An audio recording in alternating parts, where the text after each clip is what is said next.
You are more beautiful than my wife. You ungrateful friend. I let you into my house and you take over my home. You are wicked.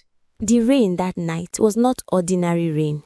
It fell in thick, heavy sheets, the kind that swallows the sound of everything around you, the kind that makes the air smell like wet earth and old memories. I remember standing at my kitchen window, watching the puddles grow in my compound, holding a warm cup of tea between both palms, feeling like life was finally settled. My name is Ngozi. I had worked hard for everything I owned: the 4-bedroom house, the small catering business I built from nothing, the husband, Anthony, who I thought loved me the way a man loves something precious and irreplaceable. I was not a rich woman, but I was a woman who had peace. And in this life, peace is worth more than any amount of money. Then the knock came. 3 knocks, slow, like someone who was not sure they deserved to knock. I opened the door, and there she was, Adaze. Her wrapper was soaked through, clinging to her body. Her eyes were swollen and red, the kind of swelling that comes from crying for hours, not minutes. She had one suitcase beside her, and it looked like it had been dragged through mud. In that moment, I did not see a threat standing at my door. I saw my best friend. We had known each other since SS1 in secondary school. We used to share one meat pie between 2 of us during break time and pretend we were not still hungry. We used to write each other's names in our notebooks with little flowers around them. We had survived poverty together, failed exams together, heartbreak together.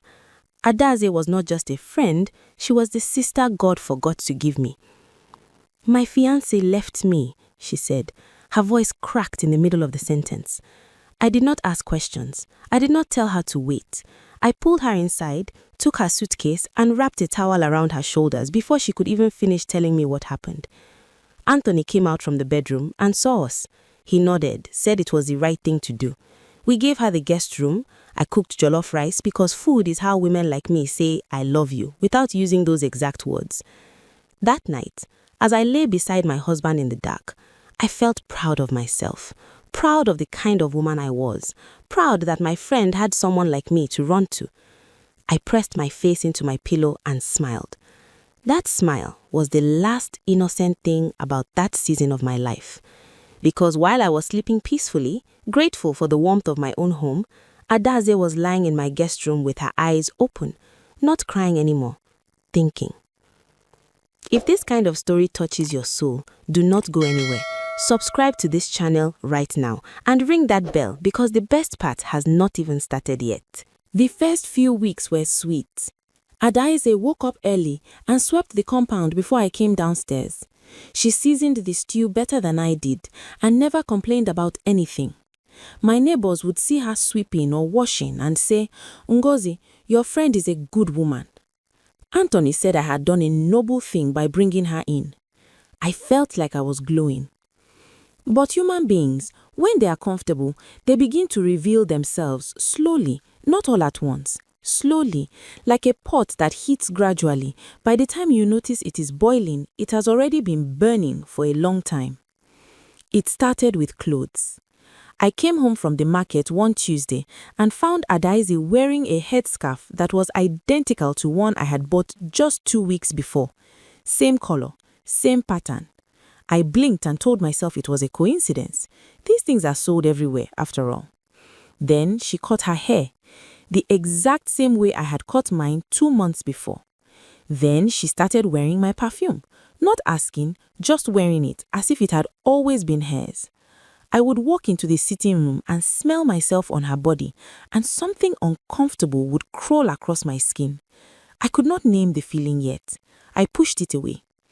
But then I started noticing the timing of things. Adaeze dressed her finest only when Anthony was around.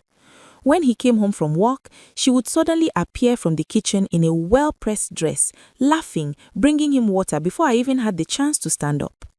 She laughed at his jokes the way women laugh when they want a man to feel powerful, loud, musical, leaning forward, eyes bright.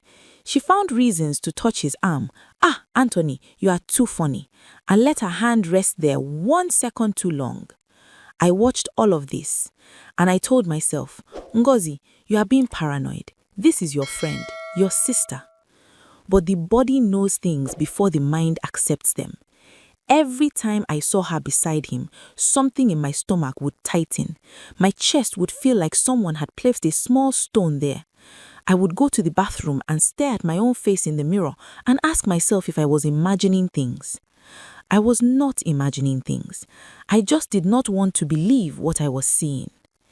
Then the neighborhood changed. One morning, my neighbor, Mrs. Chioma, called me to the fence and said, with her eyes full of something careful, "Ngozi, I hope things are okay at home. Some people are saying you have a sharp tongue with your husband." I stood there, frozen. Me? A sharp tongue? Anthony and I had our disagreements like every married couple, but I was not a difficult woman. I was not the kind of wife who made her husband's life hard. I knew who I was in that marriage. "Who said that?" I asked. Mrs. Chioma looked away. "I don't want to tarry anybody's name." I walked back inside and closed my front door quietly because the kind of anger that was rising in me had no use for noise. It needed silence to grow properly. That evening, another neighbor, Brother Emeka, mentioned it casually, the way people mention something they think you already know. He said he heard I was too controlling in-house, that I made Anthony feel small. These were not my neighbor's words. These were words planted by someone who had been living inside my house, eating my food, sleeping in sheets I washed with my own hands. For the first time, I looked at Adaize across the dinner table that night and saw her for what she was becoming. Not my friend, my replacement. And she was building herself up piece by piece, using my own life as the foundation. I want you to understand what kind of woman I am. I am not a woman who shouts. I am not the type who throws things or makes scenes in public. I was raised by a mother who always said, "Ngozi, a woman who knows her worth does not fight from panic. She fights from intelligence." So even as the signs multiplied around me, I kept my face calm and my eyes open. But there is a kind of fear that does not make noise. It just settles quietly in your chest like a heavy stone dropped in still water and sits there. That was the fear that found me in those weeks. Money started disappearing. Small amounts first, 2,000 naira, 5,000 naira. I would put something in a safe corner of my room and come back to find it moved, reduced, sometimes gone. I blamed my memory. I blamed the business. I counted and recounted and told myself I was being careless. Then, one Thursday afternoon, I came home 2 hours before I was expected. My catering job had cancelled for the day and I was tired. I just wanted to come in quietly, take off my shoes, lie down. I opened my bedroom door and there was Adaize, standing in front of my open wardrobe, both hands inside, fingers pushing through my things. The shock was so sharp I felt it in my teeth. She turned around and smiled, calm, as if she had been waiting for me to walk in, as if she had already prepared the answer before I could ask the question. "I was looking for a scarf. I wanted to borrow one. I was going to ask you." Her voice did not shake too much. Her eyes did not blink too much. She was good at this. She had been practicing. I smiled back. "No problem," I said. "Let me help you find one." I helped her pick a scarf. I watched her leave the room. Then I closed my door, sat on the edge of my bed, and stared at the floor for a very long time. That night, I brought up what I had seen to Anthony, gently, not with accusations, just with concern. He looked at me the way you look at someone who is embarrassing themselves. "Ngozi, must you always find something to complain about? The woman was looking for a scarf. Is that a crime?" He kissed his teeth softly and turned away. That moment, that exact moment, that was when the stone in my chest stopped being fear. It became something colder, something focused, something that looked exactly like a plan. I did not cry that night. I waited until Anthony was sleeping. Then I got up quietly, walked to the sitting room, sat in the dark, and began to think. Not like a wife who was scared of losing her husband, like a woman who had been underestimated for the last time. I started watching them differently from that night, not with emotion, with precision. I kept a small notebook. I noted dates, behaviors, patterns. I started leaving a little earlier than necessary and coming back without announcing myself. I learned the rhythm of what happened in my house when I was not there. And what I was discovering made my blood run cold. The whispered conversations that stopped the moment I walked in. The way Adaeze knew the details of Anthony's workday before I did.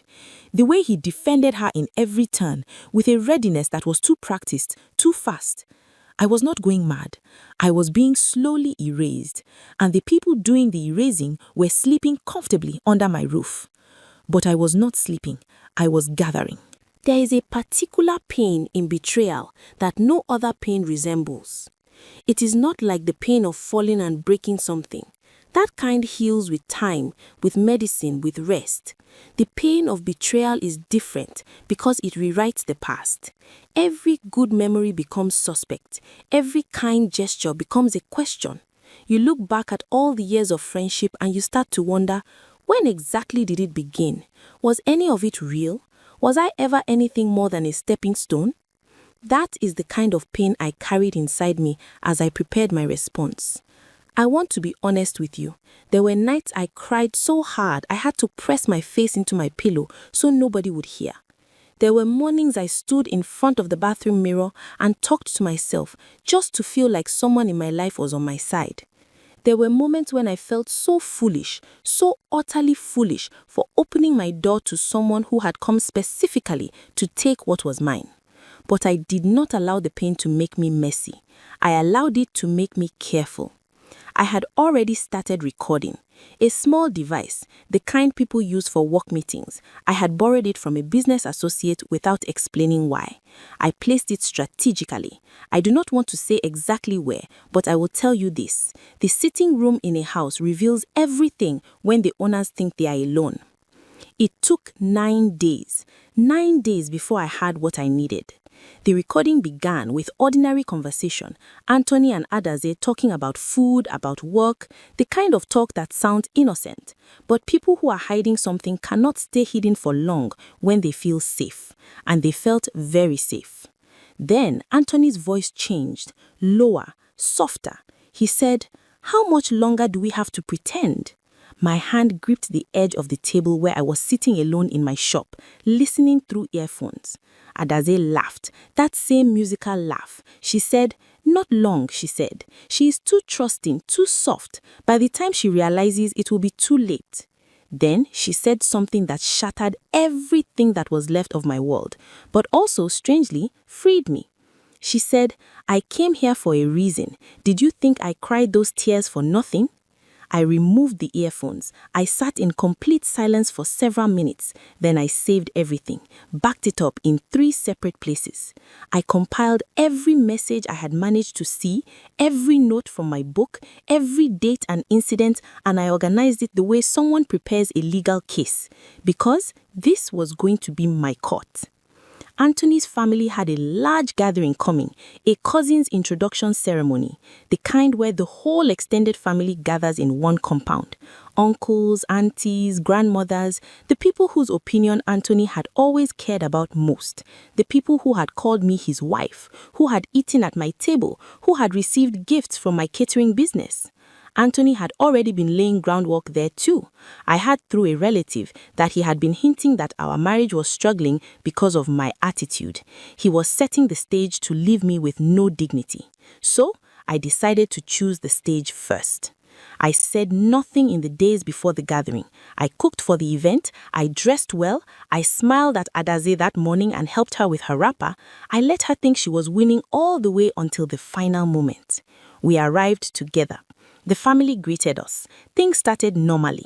Then, as the afternoon progressed and some of the uncles began the conversation directed at me about how to be a supportive wife and how women sometimes push good men away, I let them talk.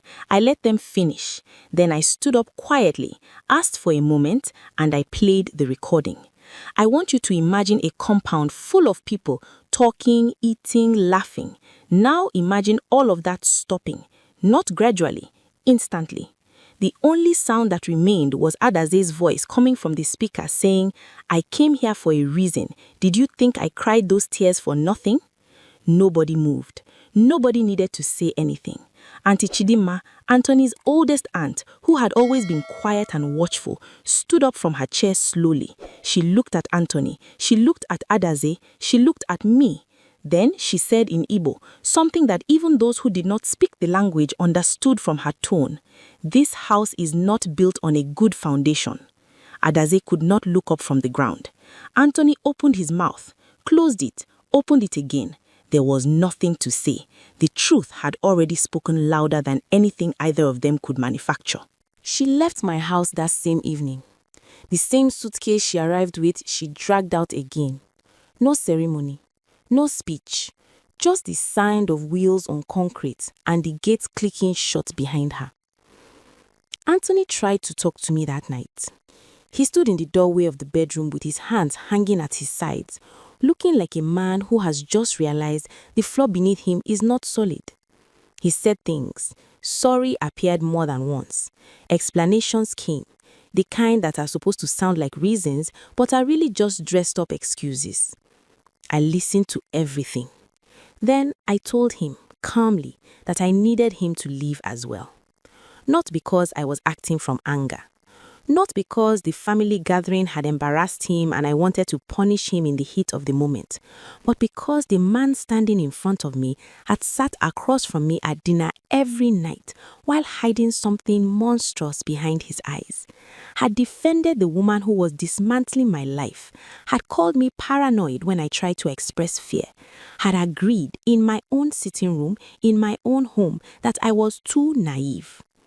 I had not imagined anything. I had simply loved too openly. The separation was not loud. It was not a dramatic, glass-throwing kind of ending. It was quiet, like a door closing slowly on a cold day. We handled what needed to be handled through family and through quiet agreements. I kept the house. I had built the foundation of it long before I met him, and those who knew the truth made sure that was recognized. In the months that followed, I rebuilt. I threw myself into my catering business the way you throw yourself into a river to wash something off, completely, without holding anything back. I hired 2 assistants. I got a contract with a hospitality company. I bought new curtains for the house, painted the sitting room a different color, rearranged the furniture, and one morning I stood in the middle of my compound and breathed in and realized the air smelled different, cleaner. Like something that had been stale for a long time had finally been removed. I was not perfectly healed. Some nights the questions came. How did I miss it for so long? How much of my life did I give to people who were counting my naivety as an advantage? Those nights were hard, but I had learned to sit with difficult feelings without letting them make decisions for me. Then, about 7 months after everything ended, I heard news through the neighborhood. Adaze had moved in with Anthony. Apparently, she had not gone very far. She had simply been waiting. And when the dust settled, they had found each other. Or rather, they had continued what they had started inside my house, now without the inconvenience of my presence. People brought me this news with careful eyes, watching to see if I would break. I thanked them and went back to my kitchen. Let them have what they built on betrayal, I thought. Let them live inside it. I did not have to wait long. 3 months after that, Anthony's behavior, the exact same patterns that had destroyed our home, began repeating itself with Adaze. He was unreliable, cold some days, absent without explanation.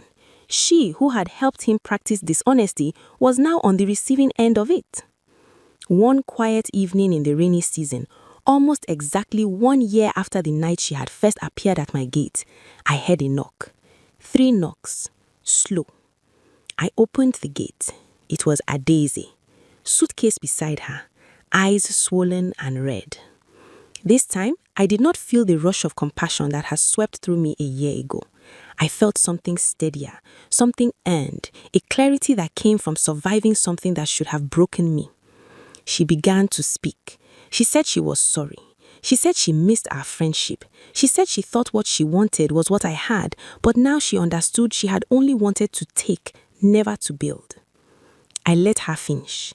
Then I looked at her for a long time, not with hatred, Hatred is heavy, and I had decided I would not carry anything heavy anymore. I looked at her the way you look at a chapter in a book that taught you something painful but necessary. And then, gently, without drama, without a single word, I closed the gate. Not out of cruelty, not out of bitterness, but because a door that has been broken once and repaired is never quite as strong in the same place again. And I had worked too hard, hurt too deeply, and grown too much to risk the foundation of my peace on someone who only remembered my value after she had nothing left to take. Some people will call that coldness. I call it wisdom. Because here is what I want to leave with you today. And please hear me carefully. Kindness is not weakness. Helping people is not foolishness. Opening your door to someone in pain is one of the most human things you can do. But your kindness must have eyes. Generosity must come with discernment. When someone begins to use your softness as a map to your destruction, the most loving thing you can do for yourself is close the door. Not everyone who cries at your gate deserves a room in your house. Not everyone who eats your food respects the hands that cooked it. And the people who call you too naive while benefiting from your goodness are not seeing you clearly. They are showing you exactly who they are. Watch people's behavior, not their words. Watch what they do when they feel comfortable and unseen. Watch who they become when they stop performing gratitude. That is where the truth lives. Adeze taught me to watch. Anthony taught me that peace is not something another person gives you.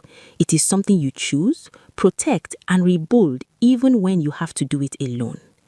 And I, Ngozi, learned that the most powerful revenge is not destruction. It is becoming, quietly and completely, the woman they underestimated. If this story felt like something you or someone you know has lived through, please subscribe to this channel, share this story, and leave a comment below telling me what would you have done when you heard those voices in the sitting room. Thank you for watching.